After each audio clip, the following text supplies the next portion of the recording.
Hi. So today we are going to discuss a question from the past paper. We could see the question is from the topic sequences and series. Okay, let's start. So whenever you have a question, always try to write down the given data so then it will be easier for us to decode the method to solve them. Okay, so let me read the question. They say the first and fifth term of an arithmetic sequence are 36 and 12. And our question A is to find 13th term of this arithmetic sequence. So we could see they gave us first term and fifth term. So let me write them down. Okay, so I can write first term u1 as equal to 36 and our fifth term u5 as equal to 12. So remember the thing, some school will denote the first term as A or A1 and fifth term as U5 or A5. I'm going to use the variable U here to denote them. It's up to us like how to denote them. Okay, and we know we need to find the 13th term here, right? Okay, so let me think about it. How we can solve this question? We got some data from arithmetic sequence and we need to find some term there. Here I can only think of one formula. To find any term in a sequence, I can say we could use the formula which is un as equal to u1 added with en minus 1 multiplied with a d. Okay, so if I want to find the 13th term, let's see whether this formula is going to be helpful or not. We know our first term, so I can substitute u1 there. We know we need to find the 13th term, so n is going to be 13. But still, I do not know the common difference here, right? We do not know it. Okay, so here I need to find the common difference first and then I need to find the 13th term. Okay, so here we know our first term, we know our fifth term. So what I'm going to do is I'm going to substitute our fifth term into this formula, or I'm going to form an equation for fifth term. So if I form equation for fifth term, I could say u5 would be equal to, we know our first term is nothing but 36. So I'm going to substitute it. So u5 is going to be equal to 36 added with, we know we are forming expression for fifth term, so n is going to be 5 here. So it's 5 minus 1 multiplied with the common difference. We do not know d here. Okay, and I could say we also know our fifth term, the value for u5, which is 12. So I'm also going to substitute it. So when I do that, we will have the equation as, I will have u5, which is 12, as equal to 36 added with 5 minus 1, which is nothing but 4, 40. Now after that, we could see we got an equation and there is only one unknown variable there, right? So I can just try to simplify it further and try to find the t here. Initially there is 36 added with 40. So what I'm going to do is I'm going to subtract 36 from both sides. So I could say we will have 12 minus 36 as equal to 36 added with 4g minus of 36, because I'm subtracting 36 on both sides. So this will cancel out the 36 on the right hand side, or if you subtract them it will become 0, and on the left side I could say 12 minus 36 is nothing but 24, and we got negative sign in front of the bigger number. It's going to be negative 24, as equal to 36 will get cancelled there, so we will just have 4d.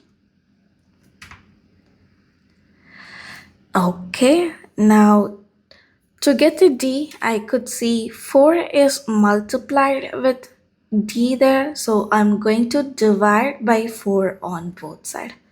So this will give us negative 24 over 4 as equal to 4d over 4. I can say the 4 will cancel there. So this will give us d on the right side. And on the left side, when you divide negative 24 by 4, it will just be negative 6. So by using this, I can just say our common difference d would be equal to negative 6. Wow, we finally got d. Okay, so here we know our actual question is to find the 13th term, right? But we only find the common difference. Now, since we know our common difference, we can come back to our formula for 13th term. To find 13th term, I could say we know our first term, which is u1, and we know n, which is 13, and common difference, we just calculated it. So I'm going to substitute these data into our formula again. So I can say to find the 13th term, so let me write down the formula there so you will understand it clearly. I could say un is nothing but u1 added with n minus 1 multiplied with d. So if I want to find the 13th term, it's going to be u1. We know our first term already from our given data, which is 36. We could say it's 36. So let me try them. So it's 36 added with, we need to find the 13th term. So I could say n might be equal to 13. So it's going to be 13 minus 1 and our common difference, which is negative 6, multiplied with a negative 6. Okay. Now I just need to simplify it further to get the answer. I could say u13 is going to be equal to 36 added with, always try to simplify the equations inside the parenthesis first. We got 13 minus 1, which is nothing but 12. So I could say 36 added with 12 multiplied with a negative 6. Okay. Now there, if I simplify it further, I can first multiply 12 with the negative 6. We know the order of operation, we should perform the multiplication first, and after that we should perform the addition. So 12 multiplied with the negative 6, which is nothing but negative 72. So if I continue it, I could say u13 would be equal to 36. 12 multiplied with negative 6 is nothing but negative 72. And if I simplify it further, I can just subtract 36 with 72. When you do that, I could say the answer would be negative 36. So that's our final answer.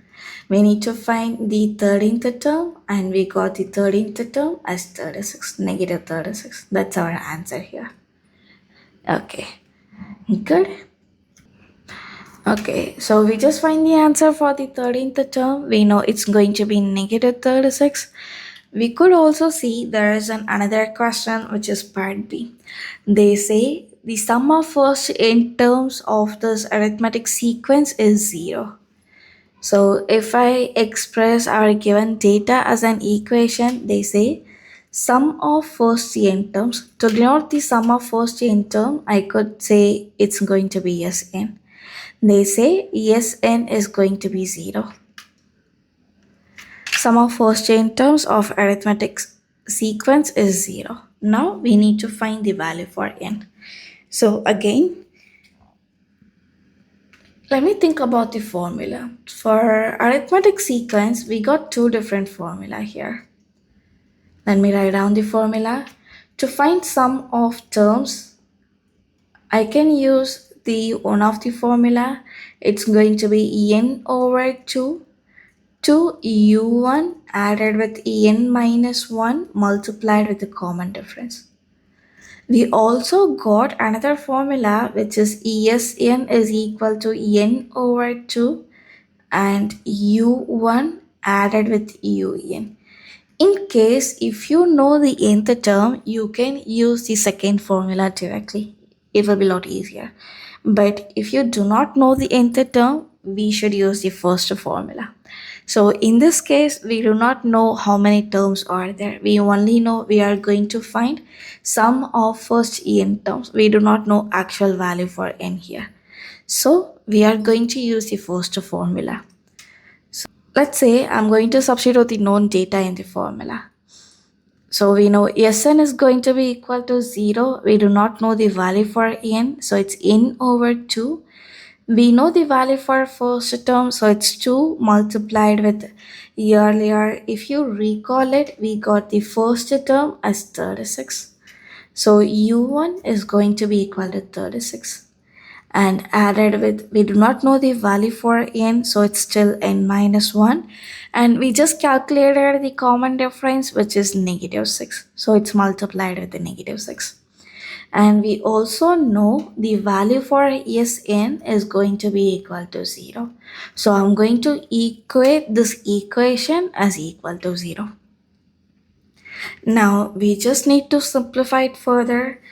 So here I just substituted the known data into the formula. Now I'm just going to simplify it further. So I could say 0 would be equal to n over 2. We got the equation which is 2 multiplied with 36, which is nothing but 72. So 72 added with n minus 1 multiplied with negative 6. Here, let's say I'm going to multiply negative 6 inside the parenthesis for simplification. So when I do that, we will have the equation as negative 6n. When you multiply the negative 6 with n, we will have negative 6n. So it's added with negative 6, and after that when you multiply negative 6 with negative 1, both of them are negative number, so it will become positive. So it's positive 6. So when you multiply negative 6 with en, it will be negative 6n, and when you multiply negative 6 with negative 1, it will be positive 6. Now we just need to simplify it further. Let's say I'm going to simplify inside the parenthesis. So 0 is equal to n over 2. I can say we got 72 added with 6 here. In this equation, I could see 72 minus 6n and plus 6. So I can just say when you add 76 and 6, it would be 78. 78, and we got added with negative 6n, which is nothing but 78 minus 6n. Here, let's say I'm going to multiply the both sides of the equation by 2. So then I can eliminate the denominator here. So when I do that, when you multiply 0 with 2, I'm going to multiply both sides by 2.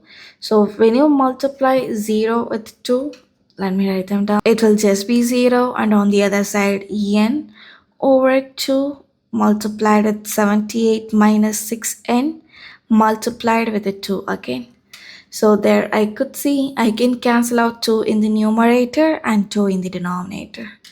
So this will simplify the equation as 0 multiplied with 2 would just be 0 as equal to en multiplied with 78 minus 6n. I have the product of the expression in multiplied with 78 minus n. So to get the answer as 0, I could say any one of the product might be 0. So then the final answer would be 0. So I could say either En is equal to 0 or 78 minus 6En should be equal to 0. Okay.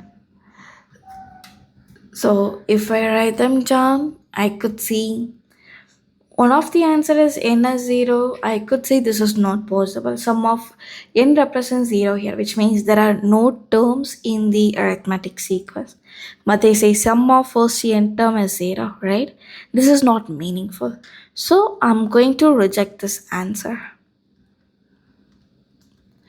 Another one is 78 as equal minus 6n as equal to 0. So I'm going to add 6en on both sides. So then I can eliminate 6en on the left hand side.